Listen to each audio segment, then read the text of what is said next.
The wind carried the soft scent of rain and earth across the lonely prairie as the last light of day faded behind the rolling hills.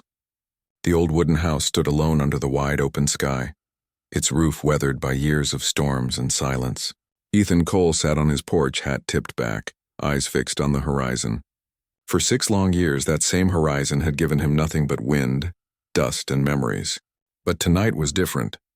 Tonight, he was waiting for someone. He'd written letters for months to a woman named Clara Whitfield, a widow from Boston who'd seen his ad in a marriage paper.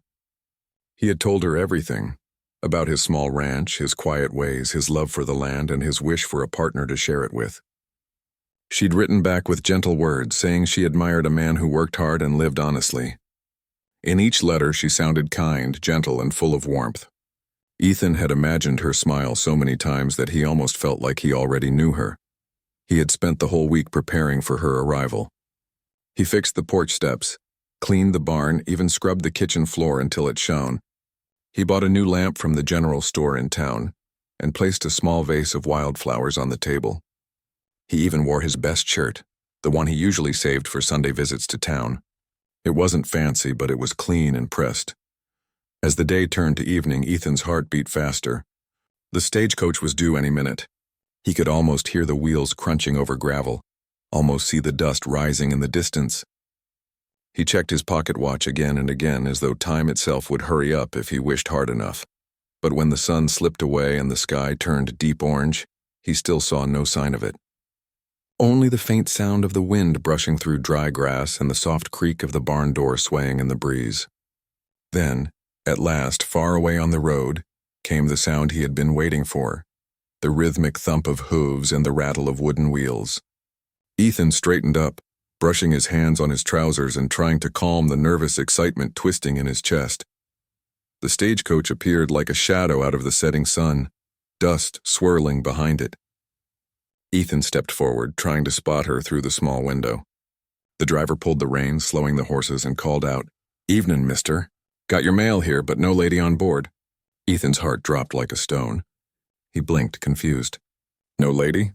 he asked quietly. The driver shook his head. "No, sir.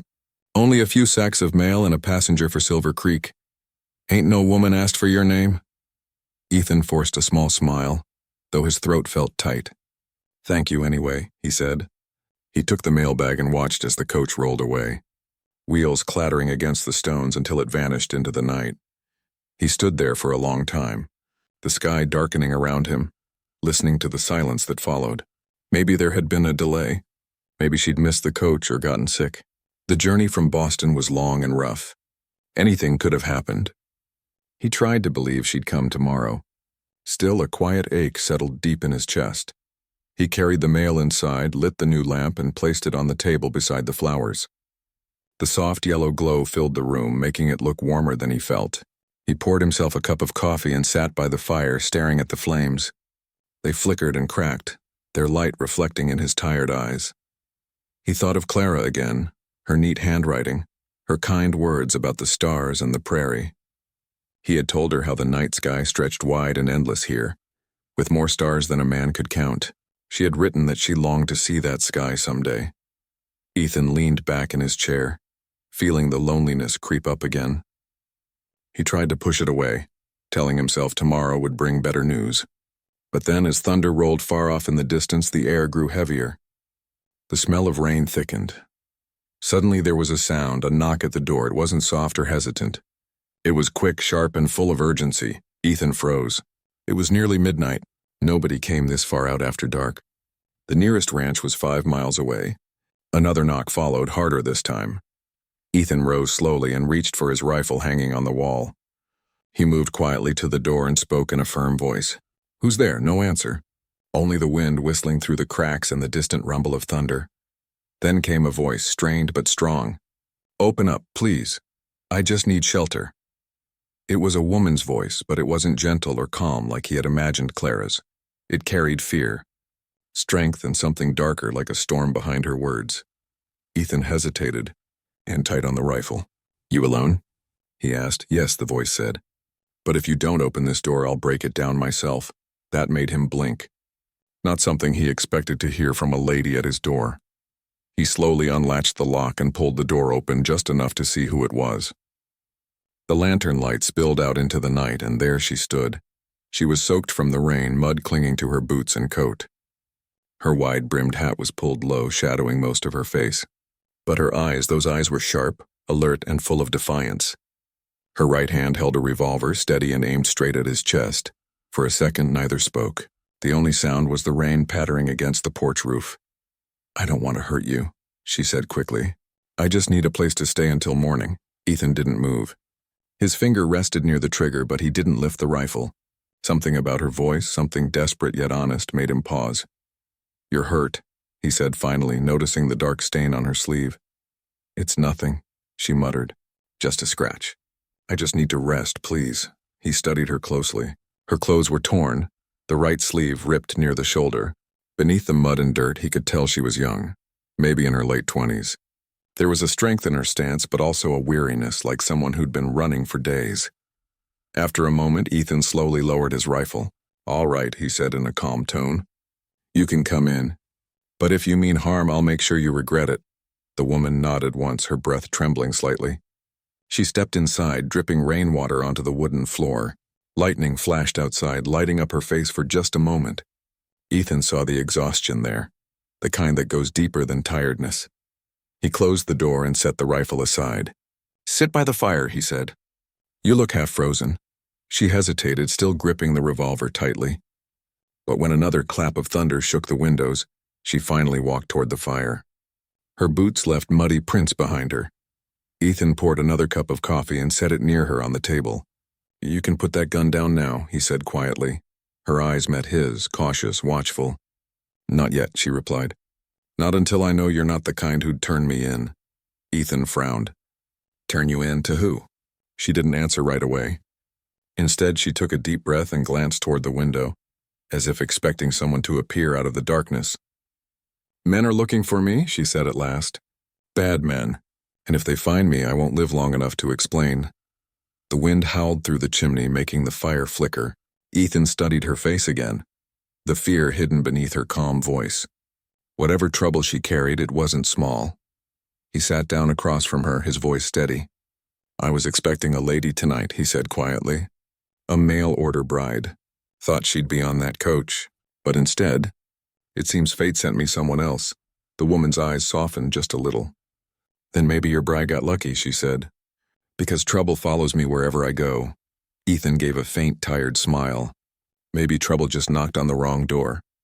Outside, the rain poured harder, drumming against the roof. Inside, the flickering firelight cast warm shadows on the walls. The outlaw woman finally set her revolver down on the table, though her fingers stayed close. For the first time in years, Ethan wasn't alone. And though neither of them said it aloud, they both knew, whatever storm had brought her there that night, it had just changed both their lives forever. The storm outside raged through the night, wind howling like a pack of wolves over the empty plains. Inside the cabin, the fire flickered low, casting trembling light across the woman's face. She sat near the hearth, her coat still damp, her revolver lying on the table beside her but within easy reach. Ethan Cole watched her quietly, his coffee untouched.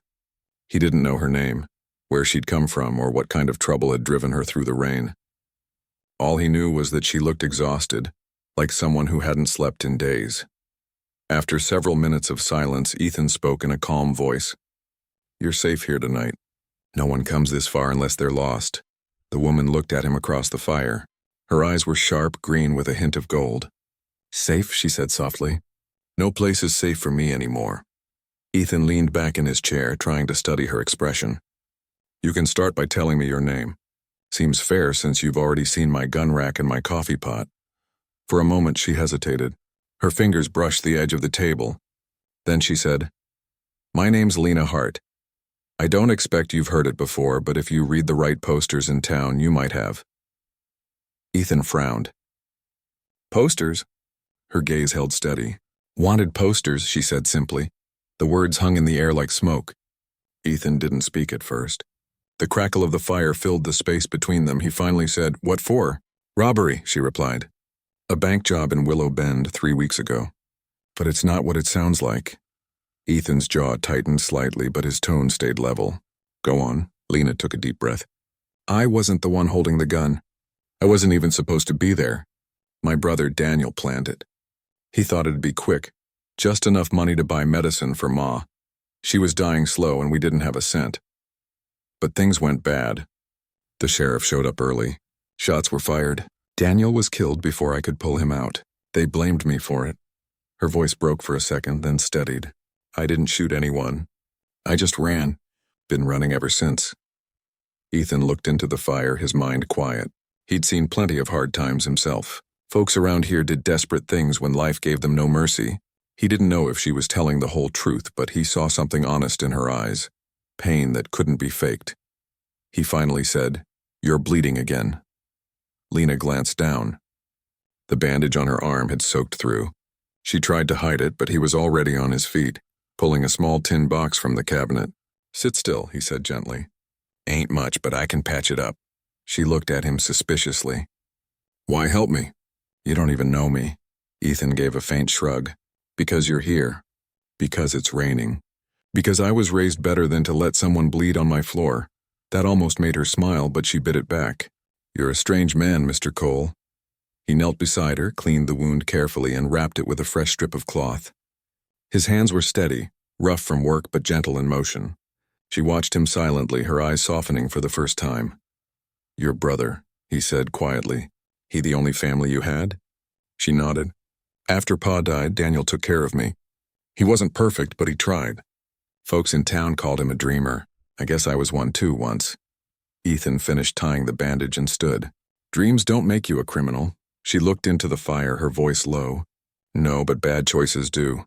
The wind outside slammed against the walls, shaking the shutters. Ethan went to the window, checking the darkness beyond.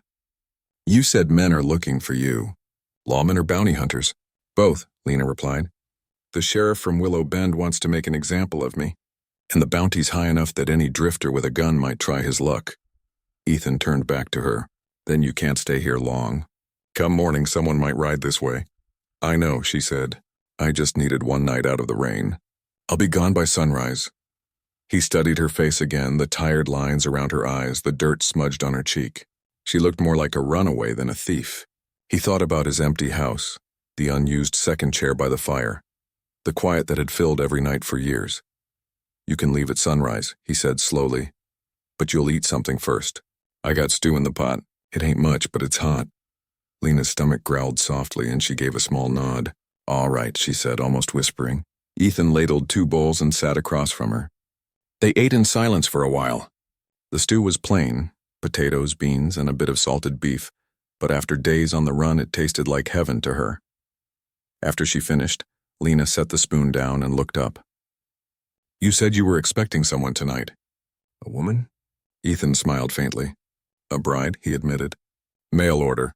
She was supposed to come on the evening coach. Never showed." Lena raised an eyebrow. "You sure you want to tell an outlaw something like that?" He chuckled quietly. "You asked." She tilted her head, studying him. "You really thought a stranger would come all this way just to marry you?" Ethan shrugged. "Maybe. Folks get lonely out here. Guess I thought 2 lonely people could build something honest together." Lena was quiet for a moment.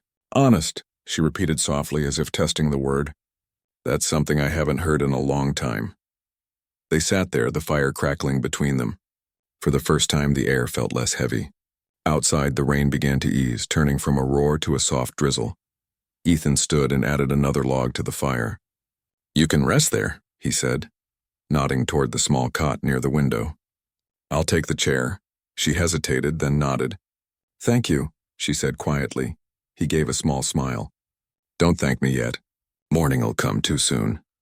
Lena laid down slowly, her hat beside her and the revolver within reach. She stared at the ceiling, listening to the faint creaks of the house, the sound of wind fading into calm. Her body begged for rest, but her mind stayed alert. Every shadow, every noise kept her heart racing. She didn't trust easily. She couldn't afford to. Across the room, Ethan leaned back in his chair, hat tilted forward, eyes half closed. He wasn't really asleep either. Something about her story stayed with him, the mix of truth and pain in her voice. As the hours passed, the storm drifted away. The stars came out again, scattered like silver dust across the black sky. Inside, the fire burned low, painting soft orange light across the room.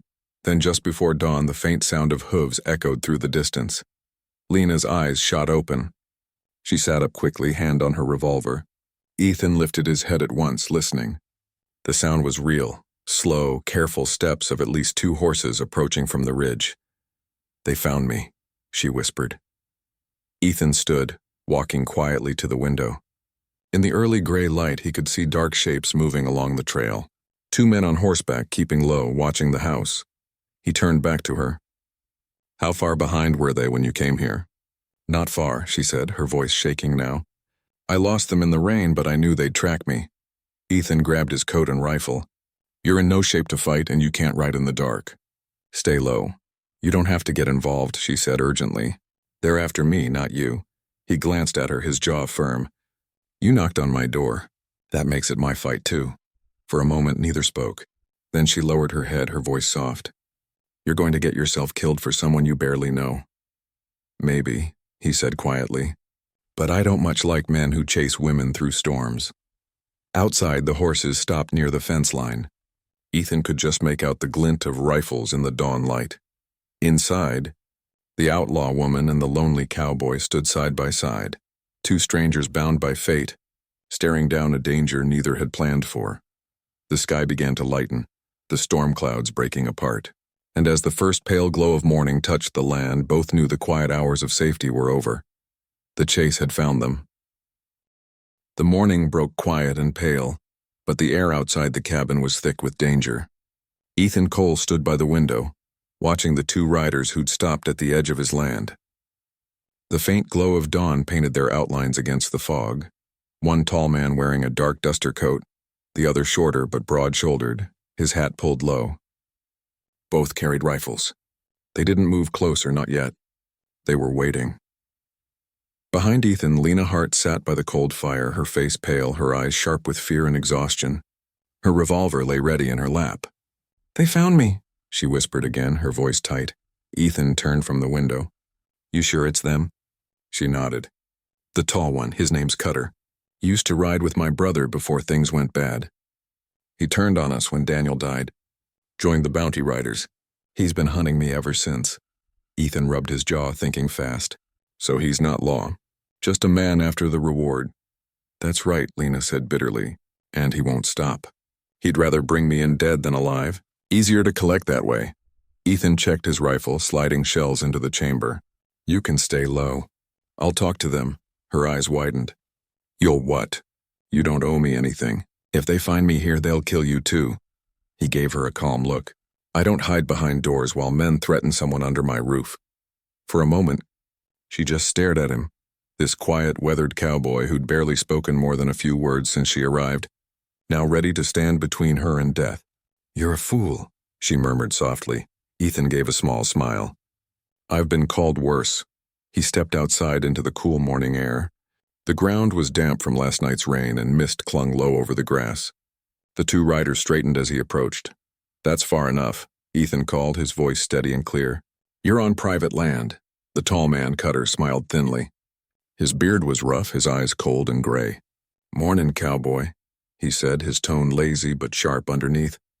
"We're just looking for a woman. Came this way last night. Short brown hair, green eyes, rides a bay mare. Might have stopped at your place." Ethan's face gave nothing away. "Ain't seen her," he said simply. Cutter studied him for a long moment, then nodded toward the cabin. "Mind if we take a look inside? Wouldn't want to think you're hiding a wanted criminal." Ethan shook his head. "You ain't Law, mister. You got no right to step on my land." The shorter man shifted uneasily in his saddle. "We're just doing a favor for the sheriff," he said, glancing at his partner. "Ain't looking for trouble." Ethan's eyes stayed on Cutter. "Then turn around and ride back to town. There's no one here for you." Cutter's smile faded. "That so? Funny thing, her horse tracks lead right up to your porch." Ethan didn't flinch. "Rain washed tracks all night. You might be following shadows." For a moment, no one moved. The tension stretched like a wire between them. Cutter's hand hovered near his holster. Ethan's rifle hung loose at his side, but his finger rested steady near the trigger. Finally, Cutter spoke again. "You're a brave man, stranger. Brave or stupid. Either way, I'll find her." Ethan didn't reply. The men turned their horses and rode off slowly, circling behind the ridge. He knew they weren't gone for good. They'd wait, watching, hoping he'd make a mistake. When Ethan returned inside, Lena was standing near the window, breathing hard. "They'll come back," she said. "I know," Ethan replied.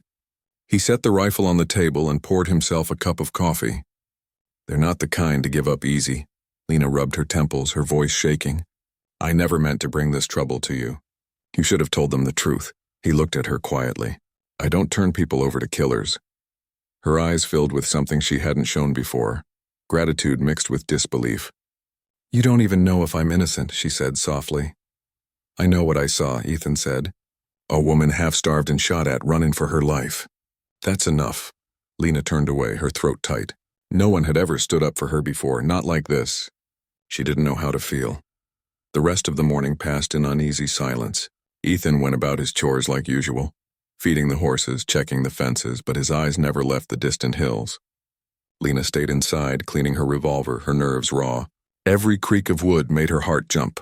By noon, the sun burned off the mist and the land stretched clear for miles.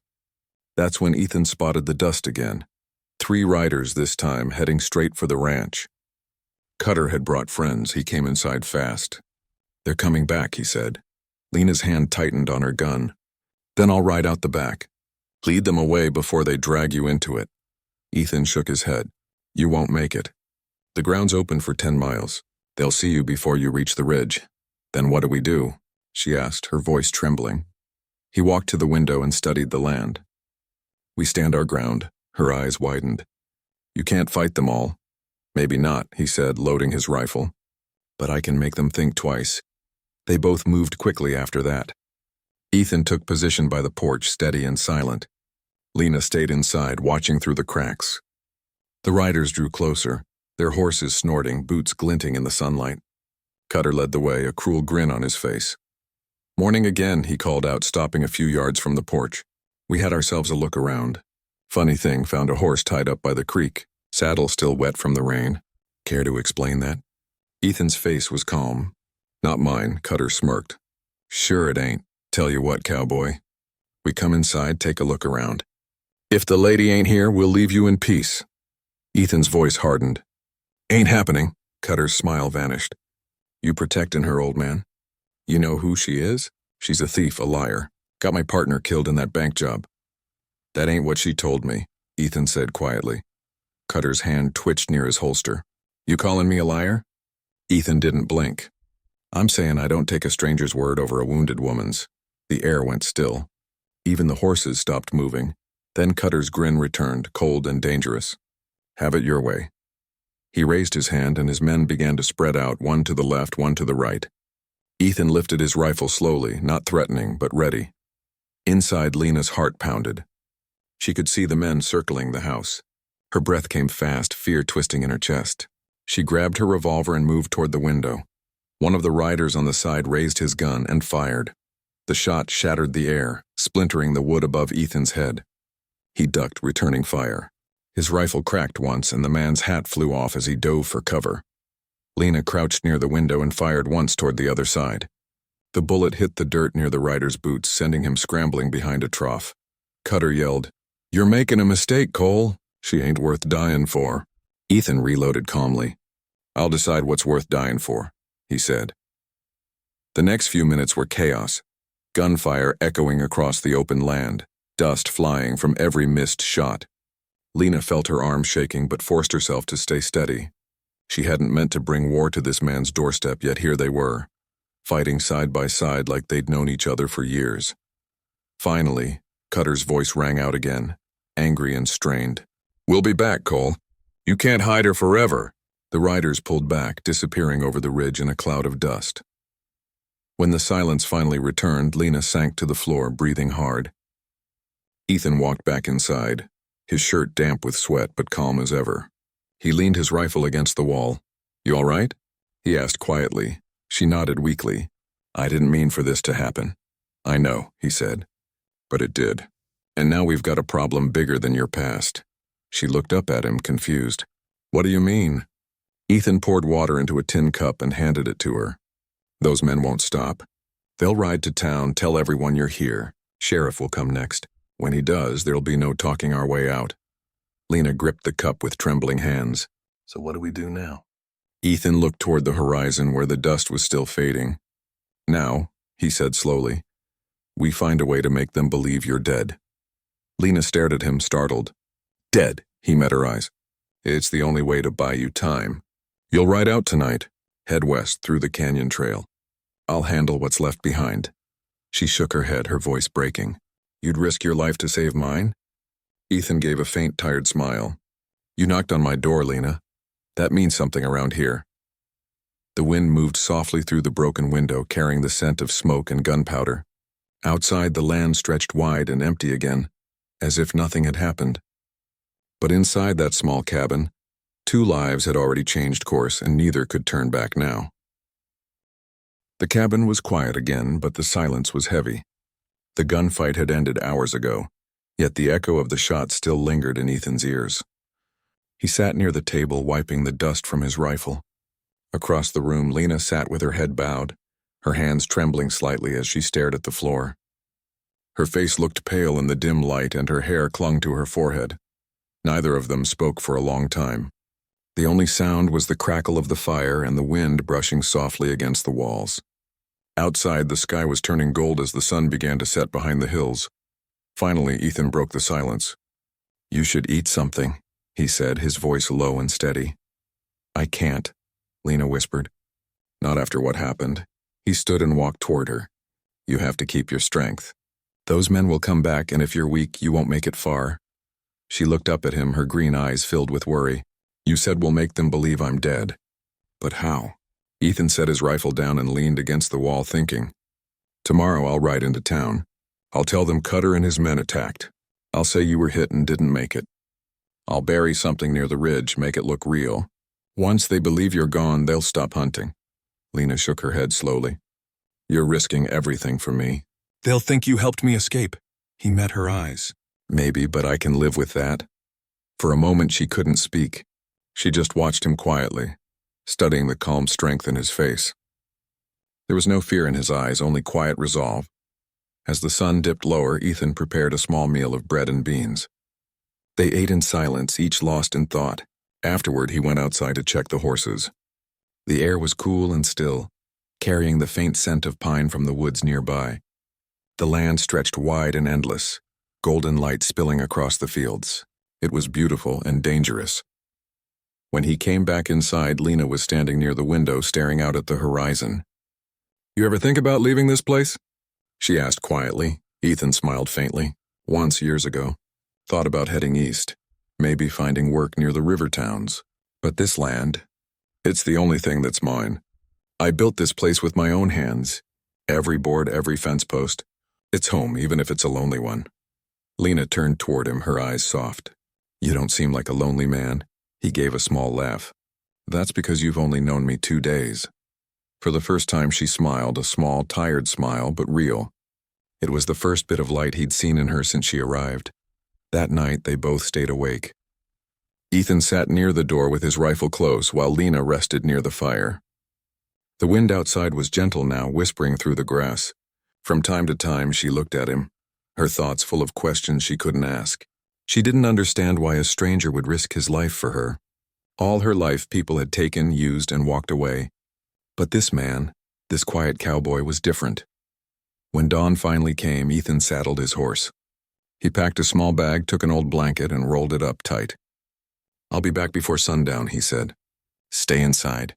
Don't open that door for anyone. Lena stood by the window, her arms folded. Be careful. Cutter's the kind who'll shoot first and ask later. Ethan nodded once, his face calm as always. I've dealt with his kind before. He rode off across the open plain, his figure growing smaller until it vanished behind the ridge. Lena watched him go, a knot of worry twisting in her chest. She wanted to believe everything would work out, but deep down she feared the worst. Ethan reached town just after midday. The place was small, a few wooden buildings, a saloon, a blacksmith shop, and the sheriff's office near the end of the street. People stopped to look as he rode in, dust clinging to his hat and boots. Sheriff Grant, a heavy-set man with kind eyes, stepped out of his office. Mornin', Ethan, you look like you've seen a ghost. Ethan dismounted slowly. Had trouble out at my ranch last night, he said. 3 men came through armed. Said they were after that woman from Willow Bend, the one with the bounty. The sheriff's brow furrowed. Lena Hart? That's the one, Ethan said, lowering his voice. She came by my place looking for water. Said she was hurt. Before I could send her away, they showed up. We traded shots. She was hit before I could reach her. The sheriff sighed heavily. So she's dead? Ethan nodded. Buried her out by the North Ridge. Figured it was best that way. Cutter and his men ran off after that. Grant rubbed his chin. That's a shame. I heard she was mixed up in something bad, but I never liked the thought of bounty men chasing a woman across the territory. Ethan said nothing. His calm eyes hid the lie well. The sheriff clapped him on the shoulder. You did right, Ethan. I'll wire Willow Bend and let them know. Maybe this whole thing can rest now. Hope so, Ethan said quietly. Folks deserve peace. After leaving town, he rode back slow, making sure no one followed. When he reached the ridge, he stopped near a small hollow and dug a shallow grave. He laid the rolled-up blanket inside, covering it with earth and marking the spot with a wooden cross. From a distance, it looked like any other resting place, a lonely grave on a quiet stretch of land. By the time he returned home, the sun was setting, casting long shadows across the field. Lena rushed to the door as soon as she saw him. What happened? She asked. He dismounted and gave a faint smile. They believe it. Sheriff wired the next county already. As far as they know, Lena Hart's dead and buried. She let out a breath she didn't know she'd been holding. You did it, she whispered. Ethan nodded. You'll rest tonight. Tomorrow you ride out. Take the canyon trail west. There's an old mining town 2 days from here. You'll find folks there who don't ask questions. Lena looked down, her hands twisting together. And you? I'll stay, he said simply. Someone's got to keep this place running. She hesitated. You could come with me. Start over. You don't owe this land anything. He smiled softly. Maybe not, but it's home. For a long moment, neither spoke. The air between them was thick with something unspoken. Respect, sadness, maybe even something deeper neither dared name. Later that night after supper, Lena sat by the fire staring into the flames. When I met you, she said quietly, I thought you'd hand me over. Every other man would have. Ethan looked up from his chair. Maybe I'm not like every other man. She smiled faintly. No, you're not. The firelight glowed softly on their faces, the shadows dancing on the walls. For a brief moment it felt almost peaceful, like they were 2 old friends sharing a quiet night instead of fugitives hiding from the world. But peace never lasts long in the West. Sometime past midnight, the distant sound of hooves broke the silence. Ethan's head lifted instantly. Lena froze, her heart racing. He moved to the window and peered out into the darkness. 4 riders this time, their lanterns flickering like fireflies in the distance. It's them again, Ethan said in a low voice. Cutter didn't believe the story. Lena stood up, fear gripping her chest. What do we do? Ethan's voice was steady but grim. We do what we have to. You go out the back. Take my horse. Ride west like we planned. Don't stop for anything. And you? She asked, her voice breaking. I'll keep them busy, he said. If they find the grave, they'll come here. I'll make sure they don't follow you. She shook her head, tears forming in her eyes. I can't leave you here alone. You can, he said softly. And you will. For a moment, she just stood there staring at him. The man who'd saved her life, lied for her, and now was ready to face death to keep her safe. I'll never forget you, Ethan Cole, she whispered. He gave her a small smile. Don't try to. Just live. She hesitated only a second longer before turning and running out the back door into the night. The wind caught her coat as she mounted his horse and rode into the dark, the sound of hooves fading toward the canyon trail. Ethan watched from the window until she disappeared. Then he turned, loaded his rifle, and faced the door. Outside, the riders were coming fast. Cutter's voice carried through the night like a curse. You lied to me, Cole. You think you can fool me? Ethan took a deep breath, the firelight flickering on his face. No, he murmured to himself, but I can sure try. And as the first shadows crossed his fence line, the cowboy who'd waited for love stood ready for a fight he never wanted, but couldn't walk away from. The night was still, except for the faint whisper of wind brushing across the dry grass. Ethan Cole stood inside his small cabin, lantern light flickering across his face. His rifle was ready, the barrel resting against the window frame. He could see 4 riders moving slowly toward his house, their horses breathing clouds into the cool night air. At the front rode Cutter, his black coat fluttering like a shadow. Ethan's heart beat slow but steady. He knew what was coming. He had lived long enough on the frontier to understand how men like Cutter thought. They didn't come to talk. They came to end things. Outside, Cutter's voice cut through the dark. "Come out, Cole, you lied to me. That woman's horse tracks led west. She's alive." Ethan didn't answer. He stood silent, eyes focused, waiting. Cutter laughed coldly. "You think you can trick me with a pile of dirt? I saw your fake grave. You buried a blanket, not a body." His voice grew sharper. "You got 5 seconds to walk out that door, or we burn your place down." Ethan finally spoke, his voice calm and strong. "You'll do no such thing, Cutter. You cross that line and I'll put you in the dirt myself." The men exchanged uneasy glances. They could feel it. The weight in Ethan's words wasn't bluff. Cutter sneered, but there was caution in his eyes. "You're protecting a criminal, Cole. That makes you one too." "Maybe," Ethan said quietly. "But at least I can still sleep at night." For a moment, everything went still. Then Cutter shouted, "Get him!" The first gunshot broke the silence. Wood splintered near the door as a bullet tore through. Ethan dropped low and fired back, the rifle cracking loud in the night. One of Cutter's men yelped and fell from his horse. The others scattered, firing blindly. Inside the cabin, the air filled with smoke and dust. Ethan moved from window to window, keeping low, steady as a rock. Every shot he fired was measured. He wasn't shooting wild. He was surviving. Outside, Cutter cursed under his breath. "Spread out. Circle the back." Ethan reloaded quickly, sweat on his brow. He knew they'd try to flank him. He grabbed his lantern, blew it out, and crouched in the dark. The only light now came from the moon spilling through the window. Hoofbeats thudded around the cabin. Then a voice shouted from the side, "He's in there alone. Let's rush him." Ethan fired once, and the sound silenced the man mid-sentence. Another tried to crawl toward the porch, but the boards creaked, giving him away. Ethan turned, aimed, and fired again. The man's hat went flying as he scrambled back into the shadows. Cutter was furious now. "You can't hide forever, Cole. I'll burn you out if I have to." Ethan stepped to the window and shouted back, "You set fire to my home, Cutter, and I swear, none of you will live to see daylight." His voice echoed through the hills like thunder.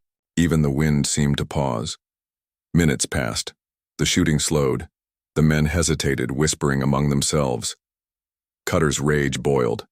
"Cowards," he snapped. "It's one man. He can't fight all of us." But none moved. The silence was broken only by the restless snorts of their horses. Finally, Cutter dismounted and began walking forward, his boots crunching in the dirt.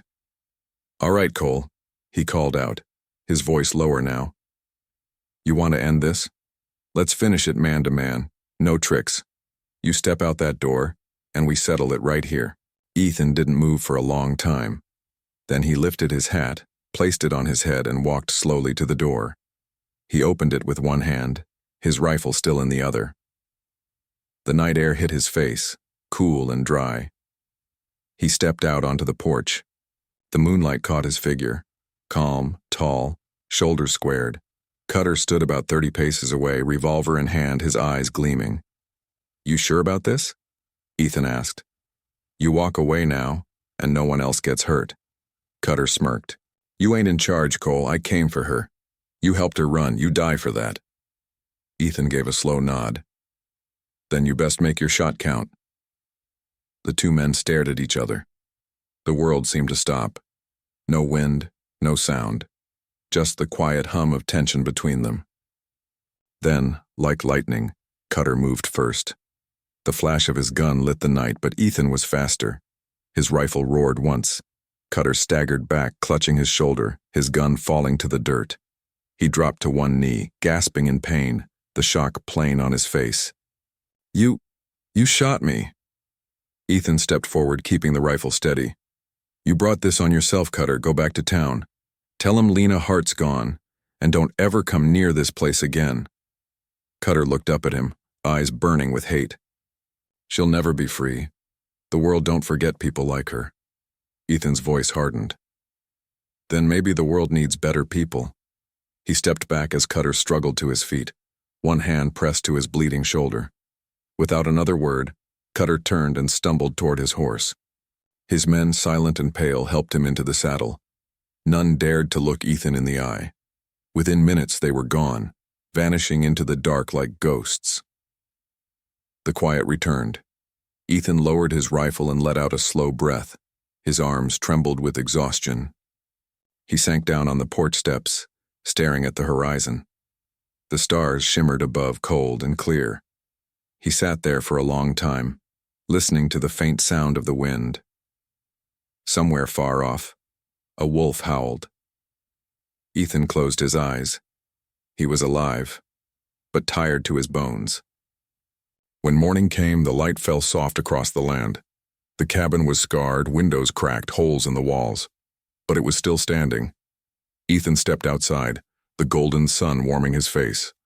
The land looked peaceful again, as if the night's violence had been nothing but a bad dream. He saddled his horse, packed a small bag, and headed toward the canyon trail. He rode for hours, following the faint tracks Lena had left in the dirt. The trail led through winding paths and rocky ridges. He didn't know why he was following, maybe to make sure she'd made it, maybe because he couldn't stop thinking about her. By midday he found signs of a camp, ashes still warm and a piece of cloth he recognized from her sleeve. She had been here not long ago. He followed further until the trail opened into a narrow valley. There, near a small stream, stood Lena. She was filling her canteen when she heard the hoofbeats and turned quickly, revolver drawn. When she saw him, her eyes widened. "Ethan," she breathed. "I thought, I'm fine," he said softly, dismounting. "They're gone. Cutter won't bother you again." She stared at him, disbelief and relief flooding her face. "You could have been killed," he shrugged lightly. "I've had worse mornings." She laughed then, really laughed for the first time since he'd met her. It was quiet and shaky but warm, like the first sunlight after a long storm. "You shouldn't have come after me," she said. "Maybe not," he admitted, "but I needed to know you made it." They stood there for a moment, the sound of the stream between them. She looked down, brushing a strand of hair from her face. "What now?" Ethan took a deep breath. "Now you ride west like we planned. There's work in the mining towns. You can start over. Nobody'll ask questions." "And you?" she asked softly. "I'll go back," he said. "My place still stands. Maybe I'll fix the roof. Maybe I'll wait for another letter." Lena looked at him for a long time, her eyes full of things she couldn't say. "You deserve someone good, Ethan. Someone who isn't running from her past." He gave a faint smile. "You already ran from it. That's good enough." For a while they said nothing more. Then Lena stepped closer, her voice barely above a whisper. "Thank you. For everything." Ethan looked at her, the morning light shining in her eyes. "You don't owe me thanks," he said quietly. "Just keep living, that'll be thanks enough." She smiled, tears glimmering in her eyes. "Goodbye, Ethan Cole." He nodded once. "Goodbye, Lena Hart." She turned and mounted her horse.